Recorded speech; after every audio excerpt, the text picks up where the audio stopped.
ഔഷധ സസ്യകൃഷി വ്യാവസായിക അടിസ്ഥാനത്തിൽ ചെയ്യാൻ ആഗ്രഹിക്കുന്ന ഒരു ഷീബ കാസർഗോഡ് നിന്നുള്ള ചോദ്യമാണ്.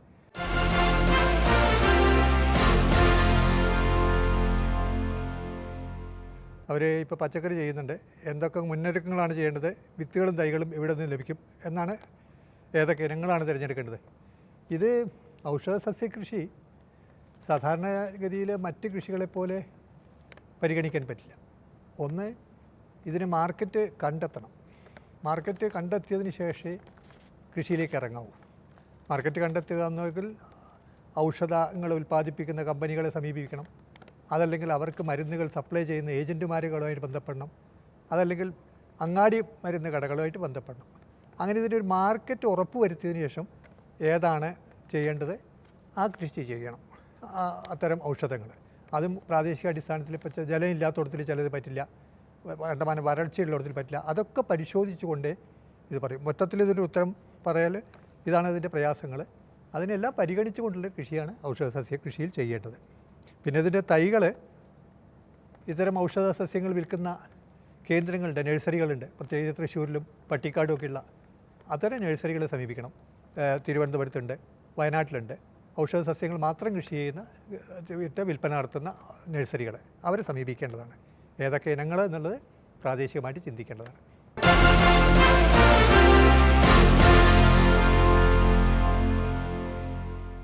മറ്റൊരു ചോദ്യം ജീവാണുവളത്തെക്കുറിച്ചാണ്. അത് എങ്ങനെ ഉപയോഗിക്കും, കഴിഞ്ഞ സീസണിൽ അവർ വളം ഉപയോഗിക്കേണ്ട കാര്യങ്ങൾ എന്നൊക്കെയാണ് ചോദ്യം. കഴിഞ്ഞ സീസണിൽ അവർ ഉപയോഗിച്ചപ്പോൾ അതിന് ഫലം കണ്ടില്ല എന്നാണ്. ബാംഗ്ലൂരിൽ നിന്നുള്ള ഒരു അനസിൻ്റേതാണ് ചോദ്യം. ജീവാണുവളങ്ങൾ സാധാരണഗതിയിൽ നേരിട്ട് ചെടികൾക്ക് ഉപയോഗിക്കേണ്ടതല്ല. ജീവാണുവളം സ്വാഭാവികമായിട്ടും ചാണകവുമായിട്ടോ അല്ലെങ്കിൽ വേപ്പിൻ പിണ്ണാക്കോ അല്ലെങ്കിൽ ചകിരിച്ചോറോ വെള്ളം നനച്ച് കുതിർത്തി നനവുള്ള ഇതിൽ ഈ ജീവാണുവളം ഉപയോഗിച്ച് അതിനെ ഏതാനും ദിവസങ്ങൾ അതേമാതിരി സൂക്ഷിച്ച് വെക്കണം, മൂടി. അപ്പോൾ അതിൽ ഈ ജീവാണുക്കൾ പെരുകും, മൾട്ടിപ്ലൈ ചെയ്ത് കിട്ടും. അതിന് ശേഷം ഇത് ഉപയോഗിക്കാവും. അത് ഉപയോഗിക്കുമ്പോൾ തന്നെ ചെടിയുടെ ചുവട്ടിലുള്ള മണ്ണിന് നല്ല ഈർപ്പം വേണം, നല്ല ജൈവാംശം ഉണ്ടായിരിക്കണം. അത്തരം മണ്ണിൽ അത് വിജയിക്കൂ. പിന്നെ വളം പ്രയോഗിച്ച് കഴിഞ്ഞാൽ ഈ ചാണകമോ അല്ലെങ്കിൽ വേപ്പിൻ പിണ്ണാക്കോ എന്താണ് കൂട്ടി ഇതിട്ട് വെച്ചാൽ അത് കൊണ്ടുപോയിട്ടാൽ അതിന് പൊതിയിടണം നന്നായിട്ട്. ഈ അണുക്കൾക്ക് ഒരു ആവാസ വ്യവസ്ഥ ഒരുക്കി കൊടുക്കണം, ഈർപ്പം നിലനിർത്തണം. എന്നാൽ മാത്രമേ അത് വിജയിക്കൂ. ഞാൻ മനസ്സിലാക്കുന്നത് കഴിഞ്ഞ സീസണിൽ ചെയ്ത് ഇത്തരം കാര്യങ്ങൾ ശ്രദ്ധിച്ചിട്ടില്ല. ഒരുപക്ഷെ ജീവാണുവളങ്ങൾ അതുപോലെ തന്നെ ഇട്ട് കാണണം. അങ്ങനെ ഒരിക്കലും ചെയ്യരുത്. ജീവാണുവളങ്ങൾ പ്രയോഗിക്കേണ്ട വിധം ഇതാണ്. കണ്ടമാനം ഉപയോഗിക്കരുത്. മണ്ണിലെ ജൈവാംശമാണ് ഇതിൽ ഏറ്റവും പ്രധാനം. അതുപോലെ തന്നെ ജലത്തിൻ്റെ ഈർപ്പത്തിൻ്റെ ലഭ്യത, നല്ല ഈർപ്പുണ്ടായിരിക്കണം. പിന്നെ പൊതിയിടിയിലും വേണം.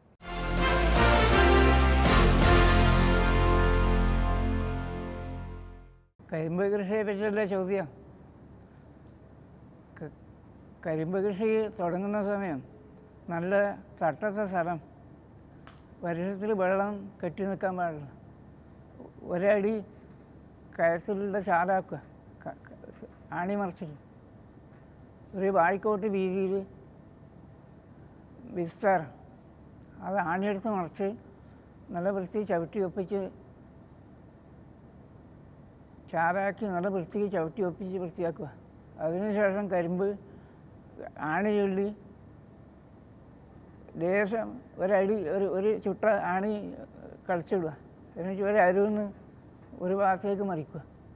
കരിമ്പിൻ്റെ തല ആ ചാലിൽ ആലവളവും അതിൻ്റെ മേലേക്ക് ചാലിലിട്ട് കൊടുക്കുക. അതിനുശേഷം കരിമ്പ് ആ ചാലിൽ വെച്ച് ഈ മണ്ണിനെ ആ കരിമ്പിനെ കൊണ്ട് മുക്കുക. കരിമ്പിനെ മുക്കുക, ഇങ്ങോട്ട് കളിച്ചിട്ട മണ്ണ്, ആണിയിലെ മണ്ണ്, അതിൻ്റെ മേലിട്ട് ആ കരിമ്പ് മുങ്ങണം. അതിനുശേഷം വെള്ളം നനച്ച് സ്ഥിരമായിട്ട് 1 ലിറ്റർ വെള്ളം നനയ്ക്കുക. വെള്ളം നനച്ച് ആ കരിമ്പ് പൊടിച്ച് വരും. പൊടിച്ച് വന്ന് ഏകദേശം ഈ പ്രായമാകുമ്പോൾ അതിന് അടിവളം ചേർക്കുക. കാലിവളവും വെണ്ണീർ ഇത് രണ്ടും മിശ്രിതമാക്കിയിട്ട് ഇട്ട് കൊടുക്കുക. അതിനുശേഷം വെള്ളം നനയ്ക്കുക. വെള്ളം ഇങ്ങനെ നനച്ചുകൊണ്ട് നിൽക്കണം. 1 ലിറ്റർ വെള്ളം നനയ്ക്കണം. മാസത്തിനെടുക്കുക. ആകുന്ന സമയം 2000 അടിവളം കൊടുക്കണം. അതും ഈ ആലവളവും വെണ്ണീരും നല്ലവണ്ണം ഇട്ട് അടിവളം കൊടുത്ത് പിന്നെ ഇത് കരിമ്പ് വളരുന്നതിനനുസരിച്ച് ഇതിൻ്റെ അടിയിൽ നിന്ന് ചോല ഉണങ്ങും. ഇതിൻ്റെ മണ്ടക്കുന്ന്.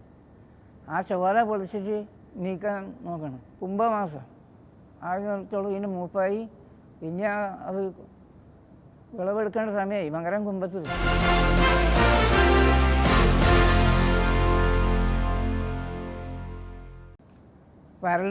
വരൾച്ച വരാൻ പല കാരണങ്ങളുമുണ്ട്.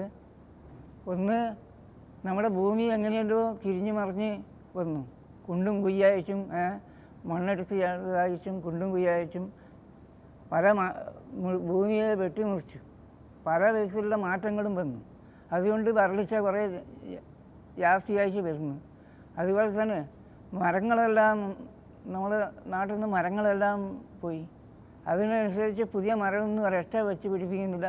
ഉള്ള മരങ്ങൾ ദേശം പോയി.